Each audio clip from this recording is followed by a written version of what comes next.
So guys, for the first method, you want to go to search and type in view network connections. Click on it.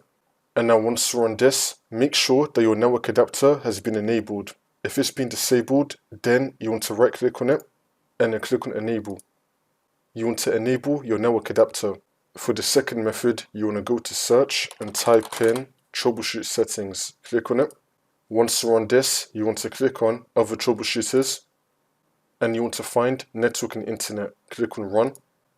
And now this will come up, the network and internet troubleshooter. If it detects anything, it will try to fix it for you. See if that works. For the next method, you want to go to search and type in services. Click on it. And now once you're on this, you want to scroll down to the very bottom until we find WLAN autoconfig. Double click on it. Double click on it. Make sure that you have the startup type on automatic and then click on start, which will now make the server status running, and then click on OK. See if that works. For the last method, you want to go to search and type in network reset. Click on it.